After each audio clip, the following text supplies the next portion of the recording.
ఇప్పుడు బర్నింగ్ టాపిక్లో ఒక టాపిక్ ఏంటంటే ఫోన్ ట్యాపింగ్. అసలు ఈ ఫోన్ ట్యాపింగ్ జరిగిందా, జరిగితే ఎంతవరకు యాక్సెప్టబుల్ అనేదాన్ని మనం ఒకసారి పరిశీలిద్దాం. ఇక తెలంగాణ రాష్ట్రం విషయానికి వస్తే భారతదేశంలో ఇతర రాష్ట్రాల్లో కదా కామన్గా ఏర్పడిన రాష్ట్రం కాదు, ఒక యాక్ట్ ద్వారా ఏర్పడిన రాష్ట్రం కాదు. పబ్లిక్ ఎడ్యుకేషన్ చేశారు, మూవ్మెంట్ తీసుకొచ్చుకొని సాధించుకున్న రాష్ట్రం ఇది. కొత్తగా ఏర్పడిన తెలంగాణ రాష్ట్ర హక్కులను కాపాడడానికి అప్పటి టీఆర్ఎస్ ప్రభుత్వం మేబీ ఫోన్ ట్యాపింగ్ చేసిందేమో. దీనికి సపోర్టింగ్గా మన దగ్గర 2 క్లూస్ ఉన్నాయి. ఫస్ట్ వన్ వచ్చేసి 2015లో ఎల్వి స్టీఫెన్సన్ అనే ఒక ఎమ్మెల్సీ ఓటు కొనాలని చూశారు Revanth Reddy and Babu.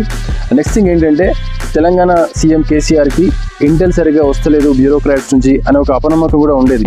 So ఈ రకంగా చూస్తే ఫోన్ ట్యాపింగ్ అనేది ఒక జనరల్ పబ్లిక్కి చేసింది కాదు, సెలెక్టెడ్ పీపుల్, సెలెక్టెడ్ పొలిటీషియన్స్కి మాత్రమే చేసింది అని మనం అనుకోవచ్చు. కాంగ్రెస్ లెక్కల ప్రకారం కూడా ఇప్పుడు 1200 నుంచి 3000 వరకు మాత్రమే ఈ ఫోన్ ట్యాపింగ్ లిస్ట్లో ఉంది అని చెప్పి కూడా వార్తలు వస్తున్నాయి. రాష్ట్రం కోసం, రాష్ట్ర ప్రజల హక్కుల కోసం ఫోన్ ట్యాపింగ్ జరిగింది అంటే కొంతవరకు యాక్సెప్ట్ చేయొచ్చు.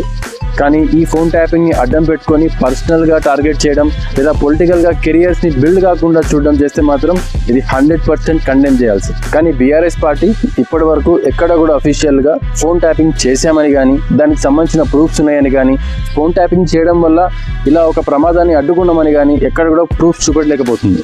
ఇదిలా ఉంటే ఎలక్షన్ టైం వరకు సైలెంట్గా ఉన్న కాంగ్రెస్ మే 2024 నుండి ఫోన్ ట్యాపింగ్ జరిగింది అని చెప్పేసి ఆరోపిస్తూ ఒక సిట్ని కూడా నియమించింది. సిట్ని నియమించినప్పటి నుండి ఇప్పటి వరకు దాని అప్డేట్స్ ఏంటి, న్యూస్ ఏంటి అని మనం చూస్తూనే ఉన్నాం. కానీ ఇక్కడ మనకేంటంటే ఒక కామన్ మ్యాన్ ఇంట్లో ఇంటర్నెట్ పెట్టుకొని ఎన్నో విషయాలను తెలుసుకుంటున్నాడు. కానీ సర్కార్ మాత్రం ఇంకా ట్రెడిషనల్ పద్ధతుల్ని ఫాలో అవుతుందేమో అనిపిస్తుంది నాకు.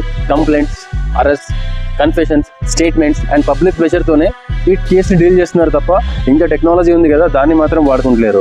ఇక్కడ మీకు కనిపించే టెక్నాలజీస్లో ఏ టెక్నాలజీని వాడుకున్నా కూడా ఫోన్ ట్యాపింగ్ జరిగిందా లేదా అని తెలుసుకోవచ్చు అక్యురేట్గా. కానీ ప్రభుత్వం మాత్రం ఇప్పటిదాకా అలాంటి ప్రయత్నం చేసింది అని చెప్పి ఒక్క న్యూస్ ఇన్ఫర్మేషన్ కూడా మనకు లేదు. తెలంగాణలో ఎలా ఉంటే ఈ ఇష్యూతో ఎలాంటి సంబంధం లేని కొందరు ట్విట్టర్ బస్మాసులు మొన్న ఒక యాంకర్ ఆత్మహత్య చేసుకొని సరిపోతే దానికి కారణం ఫోన్ ట్యాపింగ్ అని చెప్పి పోస్టులు పెట్టి ఈ ఇష్యూని డైల్యూట్ చేయడానికి సహాయం చేస్తున్నారు.